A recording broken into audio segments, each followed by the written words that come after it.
কখনো কখনো এমন সময় আসে যখন চারপাশের সব দরজা বন্ধ হয়ে যায়। ঠিক তখনই সূরা ইউসুফ আমাদের শেখায় অন্ধকারের মাঝে আল্লাহর পরিকল্পনা সবচেয়ে সুন্দর। আল্লাহ বলেন, নিশ্চয় আল্লাহ তার কাজে প্রাধান্য দেন, কিন্তু অধিকাংশ মানুষ তা জানে না। সূরা ইউসুফ 21 নম্বর আয়াতে আছে এটা। রিফ্লেকশন ফ্রম সূরা ইউসুফ শুধুমাত্র কাহিনী নয়, এটা ধৈর্য, তাকওয়া, ক্ষমা আর আল্লাহর উপর ভরসার এক অনন্য শিক্ষা গ্রন্থ। একজন শিশু থেকে নবী হওয়ার পথে চলায় ইউসুফ আলাইসাল্লাম বারবার পরীক্ষার সম্মুখীন হয়েছেন। তিনি বিভিন্ন পরীক্ষার মুখোমুখি হয়েছেন। ভাইদের বিশ্বাসঘাতকতা, দাসত্ব, নারীর প্রতারণা, মিথ্যা অভিযোগ, কারাবাস। কিন্তু কখনো আল্লাহর উপর আস্থা হারাননি। সবসময় ধৈর্য ও ভরসা শুধু আল্লাহর দিকেই ছিল।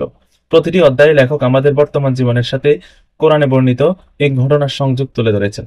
যেমন নিজের সাথে অন্যায় হলে কিভাবে ধৈর্য ধরতে হবে, কঠিন সময়েও কিভাবে আল্লাহর পরিকল্পনার উপর ভরসা রাখতে হবে, সফলতা আসলে কিভাবে বিনয়ী থাকতে হবে।